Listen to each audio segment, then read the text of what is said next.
So you have an appointment, so we will get through this. It should only be about like 15-20 minutes. Okay. Okay, so what is your job title? I am a registered nurse. Okay, so at the hospital, what's your role? I work on the cardiac telemetry floor, taking care of cardiac patients. And on some days, I'm the charge nurse of the floor, so I kind of make sure the floor, continues to run smoothly. If there's any problems or issues, I'm there to help, solve those problems, and kind of a liaison between the patient and the nurse, or the patient and the doctor. Awesome. So then, like an average day at work would be like what? So 12-hour shifts. They start at 7 a.m. and end at 7:30 p.m. We get 2 30-minute breaks. Sometimes it's hard to get those breaks because you get so busy and so caught up with what you're doing that you're trying to, sometimes you don't want to take that second break because you want to get done what you need to get done. But the morning starts off with getting reports from the night shift nurse. And then from there, you go and kind of round on your patients to make sure everybody's okay. Then you look up your labs on each of your patients and see if there's any critical values. And then if there's any critical values, you'll call the doctor and notify the doctor values and take whatever orders. About this time, breakfast being passed to the patients. And while they're eating breakfast, I'm usually pulling their morning medication from what we call an Omnicell, where it dispenses all their meds. So I get everybody's meds, and then I go start with one room, and I get their vital signs, I give them their medications, introduce myself, say good morning. Yeah. By this time, they're probably finishing up their breakfast, taking their meds, and then I'll do my daily assessment on them from, head to toe, listen to their heart, listen to their lungs, their bowel sounds, check their pulses, all that good stuff, their skin, make sure they don't have any skin breakdown. From there, a lot of orders start coming in the morning, so you're trying to fulfill those orders, getting patients up, out of bed, getting them prepared to, bathe for the day, and then before you know it, lunch rolls around. Actually, before lunch, we have a what we call MDRs, which is a morning huddle with the doctors, the charge nurse, and case management and social workers. Mm-hmm. And we kind of give a report on each patient on the floor, which our floor has 31 patients. And we go through each patient and we discuss what's going on with them and what any barriers there are to discharge. Okay. And then lunch is served, and then the kind of day just progresses. Then we check vital signs again, and then at 4 o'clock we check vital signs again, and then dinner is served and whatnot. Awesome. So then, how has COVID kind of changed that schedule, or is that like this same schedule you're just making, or you're having like the protocol for COVID? The schedule hasn't necessarily changed. It's still the same schedule throughout the day, just the way we go about doing things is different. When we walk into the hospital, we have to have our temperatures checked before we can proceed to the unit. You can't walk into the hospital without a mask on. We had a no visitor policy, so nobody was allowed in the hospital to see patients. It was only hospital staff that was allowed in. We just started in the last 2 weeks allowing 1 visitor per patient between the hours of 10 and 6.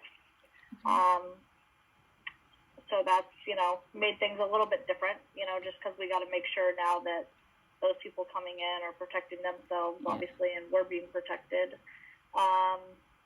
We have to wear goggles while working.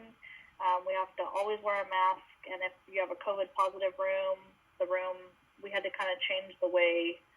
So instead of just having an open door, we have this really thick plastic drape that comes down that kind of seals off the room, to kind of make it a negative pressure room. So whatever germs are in the air in that room don't come out into the hallway for those COVID positive patients. or patients that are being ruled out. And if you don't wear an N95 mask, then you wear this like PAPR machine that kind of like is a hood that like kind of comes over your head, and you plug in this like tube to the back of it, and it like pumps like air into the hood so you can breathe, so you're not breathing in the air from the room. Like an astronaut. So that's been really different, and it just takes a lot more time because every time you go into a positive room, you have to put an isolation gown on, you have to double glove, you have to put this whole, all this stuff on before you go in. Mm-hmm. You can't take any of the equipment from outside of the room into the room, especially if it's coming back out, so we can't take the computers into the room. So it just kind of made the logistics of caring for those patients a little bit different, where you had to kind of really think through what you were going to do before you went into the room. Yeah. And make sure you had everything that you needed, because having to go out again and take everything off and then put everything back on, it just took so much time. And if you have more than one positive patient, mm-hmm. it just made for a really long day of, having to take that stuff on and off all day long. Mm-hmm. But of course, we have to do what we need to do to protect ourselves. So yeah, definitely. Awesome. So then, what would you say is the most common thing that you have to deal with at the hospital? I would say right now, this is respiratory issues. Mm. Are you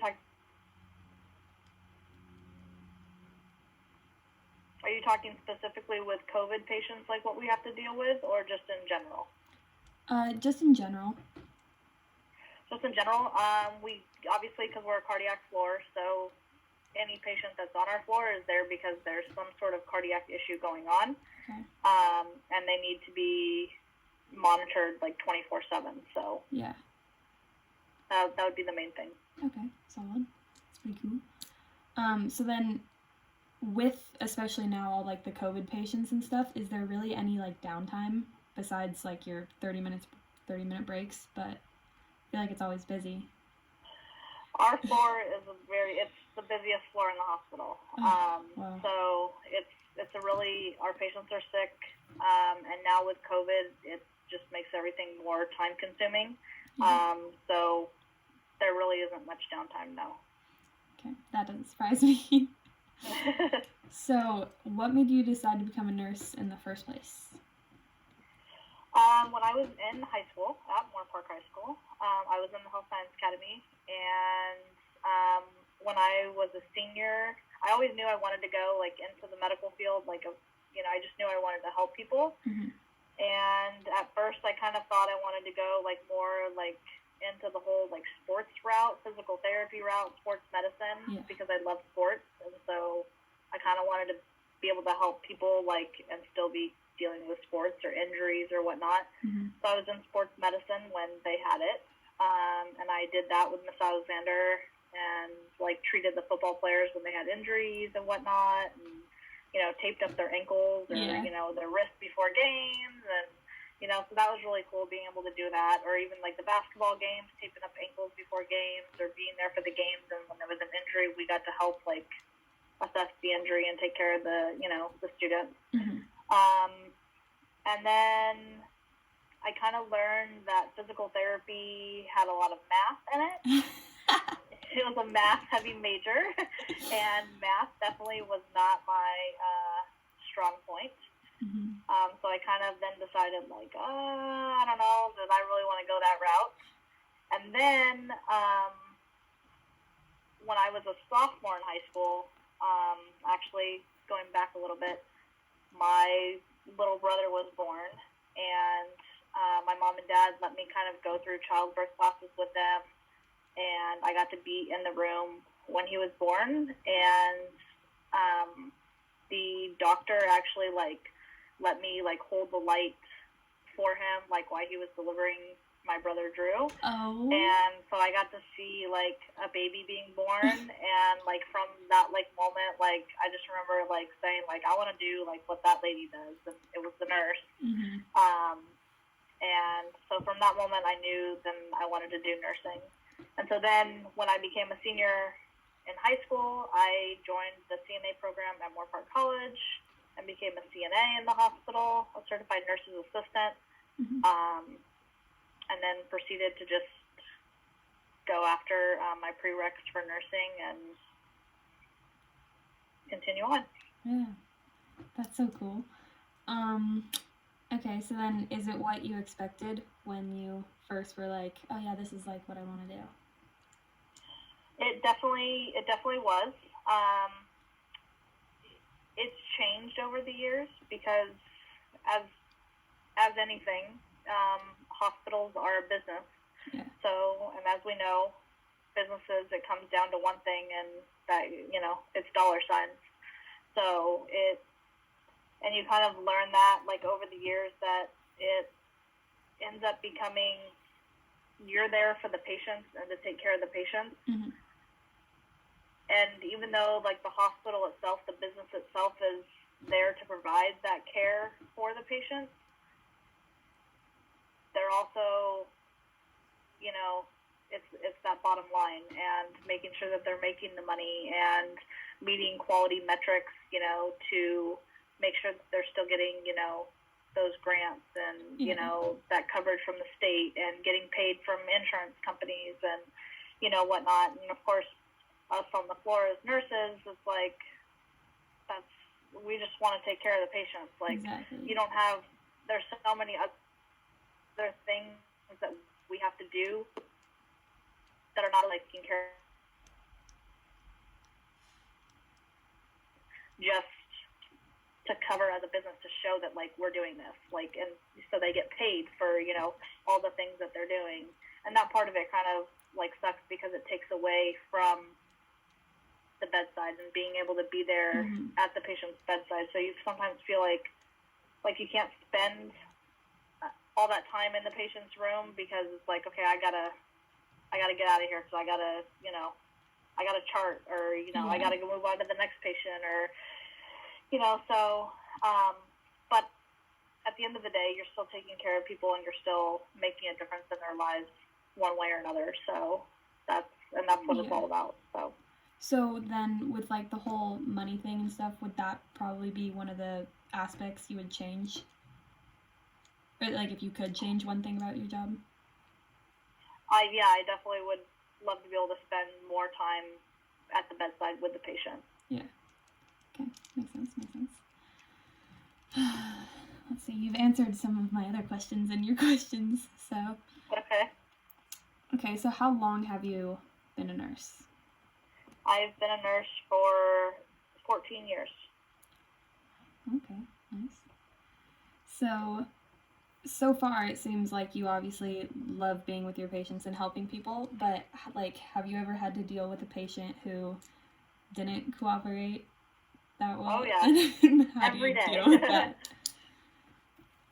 Every day there's, whether it's my patient or somebody else's patient that I'm helping another nurse with, or whether I'm charge nurse on the floor, there's always somebody that's not cooperating, and it usually ends up being our patients that are drug seeking, are alcoholics, are drug abusers, homeless patients, patients that are confused, and obviously it's not their fault, they're just elderly and they have dementia, or, I mean, in those cases, the dementia patients, they don't know what they're doing.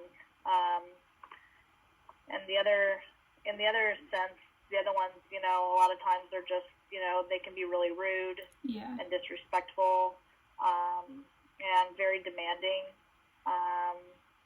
They'll complain like, this food sucks, or, we'll have homeless patients like complaining like that the food sucks, or this food is disgusting, or, and you kind of think to yourself, like, just be thankful that like you're getting a meal, because usually you're living on the streets and, you don't know where your next meal is coming from, Now, I mean, while you're here, you're getting 3, nice hot meals a day. Just be thankful for that, and so sometimes that's kind of frustrating because they're just not appreciative of the care, or you have people that come in and they come in because they need care, but then they refuse the care that the doctor wants to do, and it's kind of like, okay, I mean, why are you here then? Yeah. You know, if you don't want to get treated, then, you know, why are you here? Yeah. So You gotta trust the people with you know. the degrees.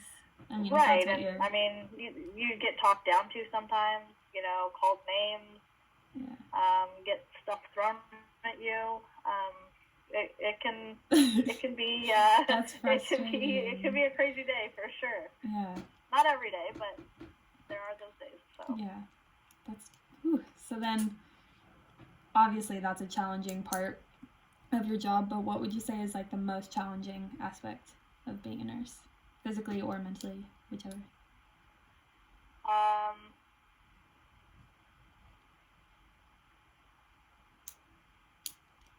I would say, like, overall, just the day-to-day, hang on, let me think here. Like, does the routine almost get, like, just same thing? You wake up, do the same thing, or? You do, but you have different patients. So every day is something like a new thing? different. Yeah. And I'm charge nurse a lot, so you're dealing with different issues every day, different patients, and you're dealing with all the patients as opposed to just your 4 patients when you're on a floor nurse. Okay. So I would say the most challenging thing is dealing with the obstacles of the patient. Yeah. And, you know, the issues that come up with, you know, refusing care or, you know, the confused patients and keeping the patients safe, I think is a big thing, because we get a lot of drug addicts and overdoses and alcohol. Hi, Abby. Hi.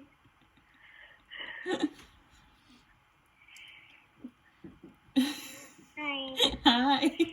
Oh, I'm doing a video with Peach. Oh my goodness.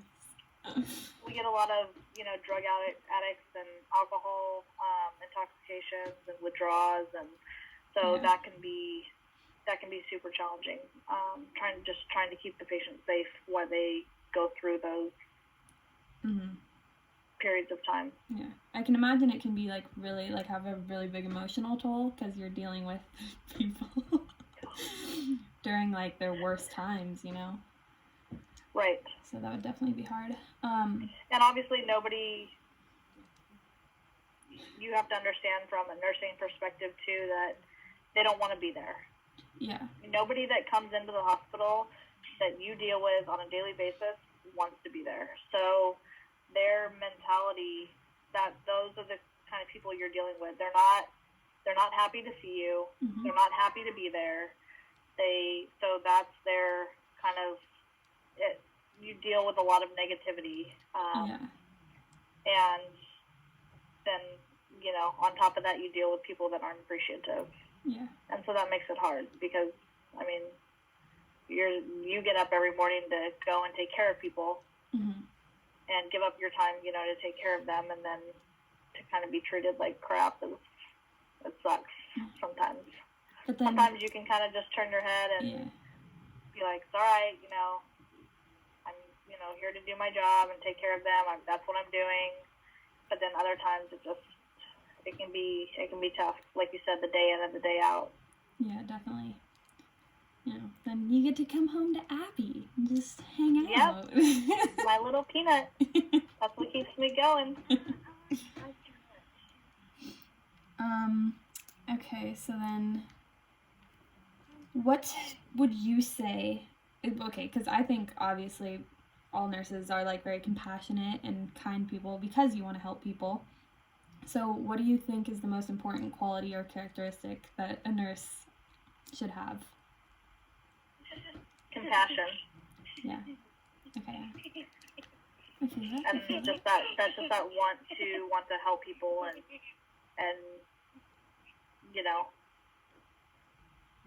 make somebody, not necessarily make them better, but be that one that helps them through, you know, this trying time that they're going through. Yeah. Okay, so then, how much schooling did you go through to get, like, registered? So usually you have to go through 2 years of prerequisites, whether it's at a junior college or at a 4-year university. And then the nursing program itself is at a junior college. If for an associate's degree, it's 2 years. And then for a bachelor's program, it's a 4-year. So I did 2 years of prerequisites at Moorpark, and then I did 3 years of a nursing program, a bachelor's nursing program. Okay. So I was in school a little bit longer because I was on the wait list at Moorpark College when I got accepted to another school. So about a year to a year and a half of my time was kind of just spent waiting to get into a nursing program because so many programs were impacted. Yeah. But 2 years, I'd say two to 3 years for an associate's and then 4 years for a bachelor's. Okay, got you. So far, what would you say is your most memorable experience, if you have one? I know there's always crazy stuff going on. For me, obviously, it's maybe not the most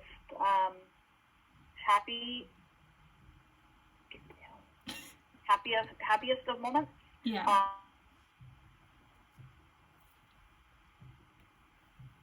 Then being able to, maybe over the past, being able to be with a patient and a family when their loved one was passing. And just being able to be there and take care of them during that time. Yeah. And, you know, to be a support for the family, for the patient,